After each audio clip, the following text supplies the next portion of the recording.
Shortcut विनाश का कारण बन सकते हैं, ये बुद्धिमान लोगों की एक प्रसिद्ध कहावत है। लेकिन किसे परवाह है जहाँ कुछ मूर्ख लोगों का मूर्खतापूर्ण विचार है, ऐसा कुछ मंद बुद्धि लोगों का विचार है। खैर, आज की भयानक घटना इसका सबसे बड़ा उदाहरण है, जहां 3 दोस्तों को एक खूंखार निर्दयी दुल्हन के भूत का अचानक सामना करना पड़ा, जिसने उन्हें मारने के लिए उन पर खतरनाक हमला किया। इस शॉर्टकट से उन तक किसी भी तरह की मदद पहुंचाना काफी दूर और मुश्किल था। अब ये कोई शॉर्टकट नहीं लगता है ना। रोंगटे खड़े कर देने वाला ये जोखिम भरापन अपने पीछे का सच इसके रोमांचकारी पलों में छिपाकर रखा हुआ है। तो आइए इस गड़गड़ाहट को उजागर करने के लिए इसके भयानक पन्नों को खोलें।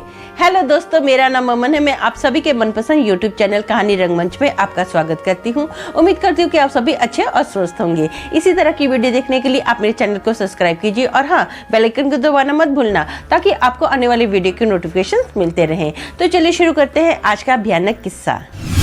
दोस्तों, आज का जो किस्सा है ये दिल्ली का किस्सा है। यहाँ पर ना 3 दोस्त रहते हैं, जिनका नाम है संजू, अजय और नितिन।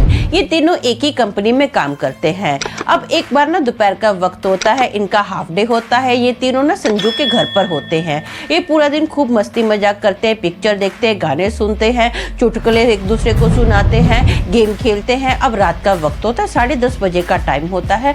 तो अजय ना संजू को बोलता है, यार खाने का क्या प्रोग्राम है। तो संजू बोलता है, यार मैंने ना एक ऐसी जगह के बारे में सुना है जहाँ पर बहुत ही टेस्टी मस्त खाना मिलता है।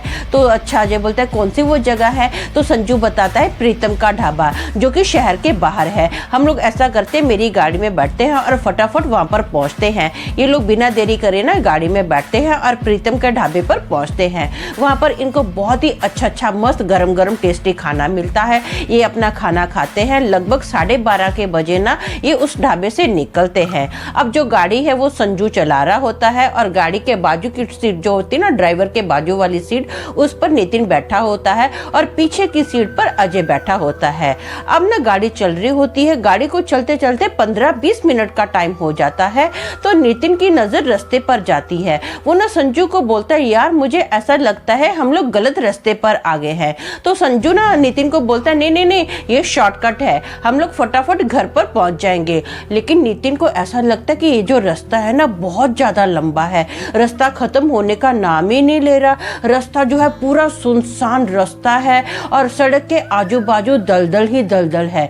अचानक से इनकी जो गाड़ी है ना एकदम फास्ट होते होते धीरे धीरे धीमी हो रही है और वो ना झटके मार मार के रुक रही है। फाइनली एक जगह गाड़ी को जोर से झटका पड़ता है और गाड़ी रुक जाती है। नितिन को अजीब सी ठंडी लगती है, क्योंकि गर्मी का सीजन होता है, लेकिन उसको ऐसा लगता है कि यहाँ का जो तापमान है ना कम से कम 12 डिग्री का तापमान होगा। नितिन को बड़ा अजीब लगता है। उसको ऐसा लगता है कि ऐसे कैसे हो सकता है, बड़ी अजीब सी ये घटना हो रही है, अननेचुरल सा उसको कुछ लगता है। नितिन सोचता है, यार गर्मी के सीजन में इतनी ठंडी कैसे हो सकती है, भरी गर्मी है ये तो। यहाँ पर ऐसा लग रहा है कि जैसे एकदम ज्यादा ठंडे इलाके में हम आ गए हैं, बहुत ज्यादा ठंडी महसूस होती है।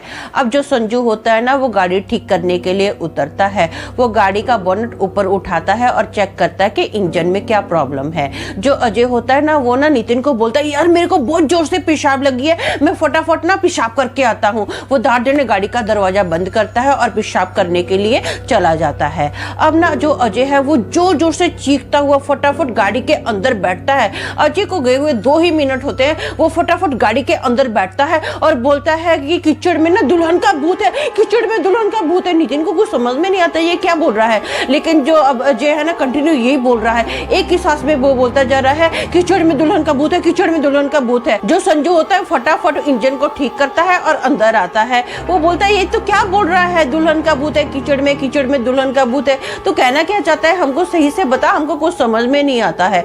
अब ये लोग आपस में इतनी बातें कर ही रहे होते हैं ना, तो अजय के अंदर से ना दाड़ देने एक साया निकलता है और सीधा अजय के बाजू में जाकर बैठ जाता है। वो जो साया था एक औरत का साया था, जिसने लाल कपड़े पहने हुए हुए हैं। वो जो औरत है ना दुल्हन के लिबास में है, उसने पूरा मेकअप किया हुआ है, टीका सर पर लगाया हुआ है, लिपस्टिक लगाई हुई है, हाथ में चूड़ा पहना हुआ है। ये देखकर ना ये लोग बहुत ज्यादा घबरा जाते हैं। नितिन और संजय को तो समझ में नहीं आता ये हो क्या रहा है। और जो अजय होता है उसका मुंह तो ऐसे बंद हो जाता है जैसे उसके मुंह पर ताला लग गया हो। ये देखकर ये लोग बहुत ज्यादा घबरा गए। इतने में जो भूतनी होती है ना अजय की छाती पर बैठती है और उसका गला दबाना स्टार्ट कर देती है।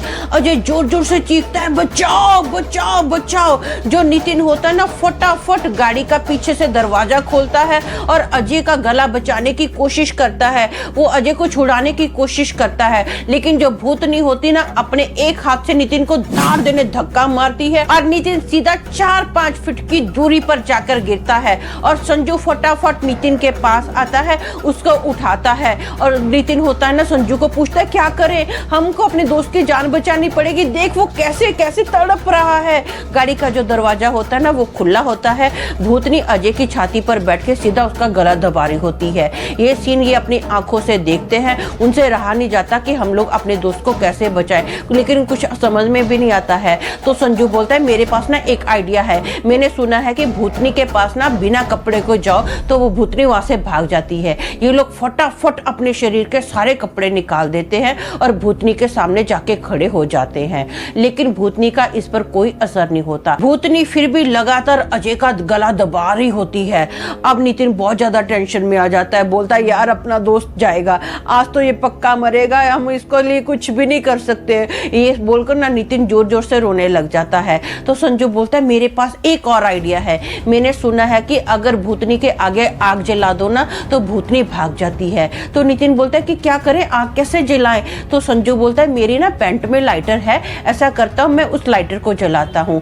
संजू फटाफट अपनी पैंट के पास जाता है, उसमें से लाइटर निकालता है और सीधा लाइटर ऑन करता है और भूतनी के सामने ना अपने कांपते हुए हाथों से ऐसा लाइटर ऑन करके रख देता है। और जो भूतनी है जब आग को देखती है ना तो वो फट से गाड़ी के आर पार हो जाती है। वो भूतनी कहाँ गई किधर गई इन लोगों को कुछ समझ में नहीं आया, किधर गायब होगी, वो कहाँ चली गई कुछ इनको पता नहीं चलता है। ये लोग फटाफट अपने कपड़े पहनते हैं। जो अजय होता है ना वो गाड़ी में पीछे धार देने बेहोश होकर गिर जाता है। ये लोग कपड़े पहनते हैं और सीधा अपनी गाड़ी चलाते हैं और घर पर जाकर ही रुकते हैं। जो अजय होता है बेहोश होता है, उसको ना ये दोनों दोस्त जो संजय और नितिन होते हैं अपना उठाते हैं और बेडरूम में लेटा देते हैं बेड पर। सुबह जब अजय को होश आती है ना तो वो पूछता है कि मैं यहाँ पर क्या कर रहा हूँ, मुझे तो अपने घर पर होना चाहिए था। तो दोनों दोस्त बोलते हैं कि तू ना गाड़ी में ही सो गया था तो हमने तुझे उठाया और सीधा इस बेड पर लेटा दिया था। तो बोलता ठीक है। अब ना संजू और नितिन जो होते हैं अजय को उसके घर पर छोड़ते हैं और उसके पापा को पूरी घटना बता देते हैं कि इसके साथ ऐसा ऐसा हुआ था। तो अजय के पापा ना इन दोनों को बहुत ज्यादा थैंक यू बोलते हैं। ये फाइनली अपने घर पर आ जाते हैं। ये ना कुछ दिन के लिए अजय पर नजर रखते हैं, इनको डर होता है कि इसके साथ फिर से ऐसा हादसा ना हो जाए। लेकिन उस दिन के बाद अजय के साथ ऐसा कोई हादसा नहीं हुआ, अजय एकदम ठीक रहा। तो दोस्तों मेरा मानना ये है कि ऐसा शॉर्टकट कभी नहीं लेना चाहिए जहाँ पर जान का जोखिम हो। भले लंबे रास्ते से जाओ, 2 मिनट 10 मिनट ज्यादा देरी से जाओगे, लेकिन आप सही सलामत अपने घर पर या अपने ठिकाने पर तो पहुंच सकते हैं। तो शॉर्टकट से बढ़िया है लॉन्ग रास्ता लीजिए। तो आज के लिए बस इतना ही, कल फिर मिलेंगे और एक भयानक किस्से के साथ। तब तक के लिए शालोम, शांति और सलाम।